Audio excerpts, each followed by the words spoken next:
Bonjour à tous et bienvenue dans votre guidance introspective pour ce mardi 1er juillet. Ça y est, on entame ou on attaque un nouveau mois, une nouvelle saison. Alors bon, ça a commencé en mois de juin, la saison de l'été, mais c'est vrai que le mois de juillet-août, c'est vraiment les mois des vacances scolaires, des vacances tout court. Il y en a certains, peut-être d'entre vous, qui êtes déjà en vacances, donc ça c'est assez chouette.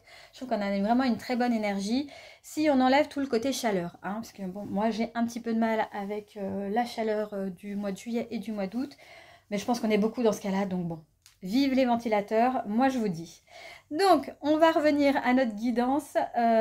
Donc, on reprend un petit peu le fil de ce qu'on a commencé hier. Donc, je ne sais pas si vous vous souvenez, mais on a eu cette énergie de repli, d'introspection, de recentrage avec l'ermite et la papesse, d'intuition également. Eh bien, aujourd'hui, on va vous inviter à ressortir doucement de votre grotte, mais pas n'importe comment. Attention. Alors, c'est pas un grand saut dans le vide, pas du tout. C'est plutôt un mouvement qui va se construire pas à pas, en collaboration, en alliance avec ce 3 de denier qui est notre énergie principale. Donc le 3 de denier nous parle bien sûr de collaboration, de synergie. Peut-être que vous avez compris quelque chose hier, que ce soit dans le silence, dans l'écoute, dans l'écriture, pourquoi pas si vous faites du journaling. Et aujourd'hui, il est temps peut-être d'en faire quelque chose de beaucoup plus vivant, mais à plusieurs. Peut-être que vous vous êtes rendu compte que vous aviez envie de faire quelque chose, mais pas seul. Alors après, voilà, c'est pas quelque chose non plus de fifou, quoi, hein. Ça peut être une conversation sincère avec une collègue, ça peut être une conversation avec un ami, une idée lancée dans une réunion, un petit coup de main demandé à un ami. Vous voyez, c'est plutôt ce genre-là, hein. Est-ce que vous autorisez aussi à ne pas tout faire tout seul? Voilà, des fois, il y a beaucoup de personnes qui se disent «Ah bah non, moi c'est bon, je suis un bonhomme, ça moi je le fais tout seul, j'ai besoin de personne». Et peut-être que hier ou même ces dernières semaines, ces derniers mois, vous êtes rendu compte que non, finalement, vous ne pouviez pas faire tout seul. Il y a des choses où vous avez besoin de demander de l'aide et c'est tout à fait normal. Donc ensuite, nous avons le cavalier de bâton qui vient derrière, hein, pour souffler un vent de mouvement. Avec le cavalier de bâton, on est en mouvement. Lui, il n'est pas là pour réfléchir son temps, il sent le feu, il y va, il nous dit c'est bon, tu peux te remettre en mouvement, tu as assez fait ce travail sur toi, maintenant il est temps, voilà, d'aller de te remettre en mouvement, même si c'est pas parfait et même si tu n'as pas encore toutes les réponses, hein, ça c'est important. Et en même temps, j'ai envie de vous dire, attention quand même à ne pas foncer dans le mur par peur de stagner non plus. Oui, le mouvement c'est important, mais pas, comme je vous le disais au tout début, mais pas n'importe comment. Donc, il faut que ça soit vraiment un mouvement qui est juste, hein. C'est celui qui est aligné à ce que vous avez compris hier, hein. Quel est le petit pas que vous pourriez faire pour aller vers vos rêves, aller vers vos objectifs, vers vos idées, vers ce qui est aligné avec vous. Mais bien sûr, nous avons le 8 de bâton, donc vous pensez bien que tout ça, là, ça ne peut pas se faire sans résistance, hein, sinon ça serait beaucoup trop drôle. Donc le 8 d'épée, hein, vient nous rappeler qu'on se met parfois soi-même des cages mentales, on s'enferme soi-même, hein.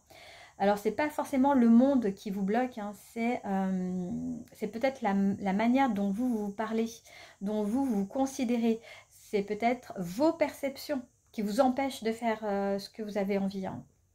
Donc, ça, c'est un blocage qui est quand même assez lourd à débloquer. Souvent, on ne peut pas le débloquer seul, ça, il faut demander de l'aide, hein. Donc, bon. C'est le genre de pensée que vous pourriez avoir aujourd'hui, vu que le cavalier de bâton vous dit c'est bon, vous pouvez y aller vers ce que vous avez envie, aller, et aussi, pourquoi pas en demandant de l'aide. Eh bien, le 8 d'épée pourrait vous dire je vais me planter, je ne vais pas y réussir, je ne suis pas légitime à faire ça. Voilà, c'est vraiment le genre de pensée qui pourrait quand même vous bloquer vers vos élans de nouveauté aujourd'hui et de coopération ou de collaboration. Mais on va pouvoir s'appuyer sur le pape. Donc voilà, on a une belle ressource aujourd'hui, comme hier avec la papesse d'ailleurs.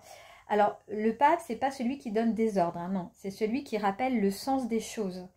C'est celui qui vous relie à vos valeurs profondes et ce en quoi vous croyez. Je ne sais pas si vous connaissez la structure du tarot, mais quand on fait le chemin du fou, donc le fou va s'incarner donc au battleur, après à la papesse, et après quand on arrive au pape, c'est vraiment le pape qui va lui donner un sens en fait à sa vie, à son chemin. Pourquoi il est là? Qu'est-ce qu'il doit incarner? Et le pape aujourd'hui, c'est ça en fait, vous, votre soutien, sur quoi vous allez pouvoir vous appuyer. C'est votre foi, c'est si vous faites tout ce que vous avez fait jusqu'à maintenant, pourquoi? Quel est le sens derrière?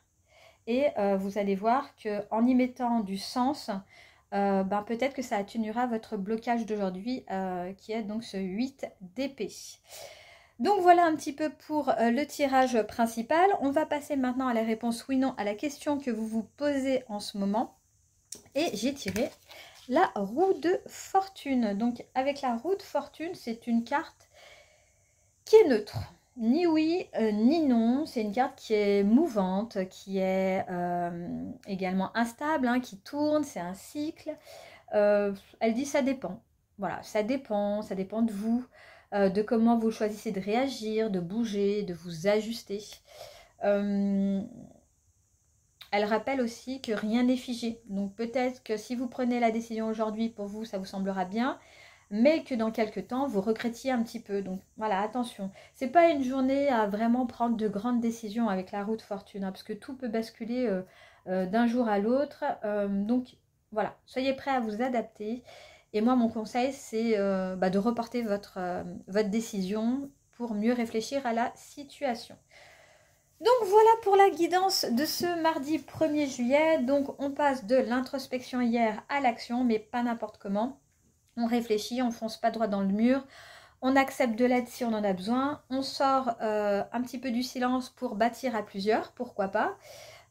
On ose un petit pas, même si ça peut être assez flippant et même s'il y a une petite voix qui vous dit « vous n'en êtes pas capable », vous en êtes capable. Vous en êtes capable. Tant que c'est aligné avec vous, avec vos valeurs, vous pouvez le faire, je vous assure. Hein. Donc moi, je vais vous laisser ici. Je vous souhaite à tous écoutez, une excellente journée et je vous dis à demain pour une nouvelle guidance.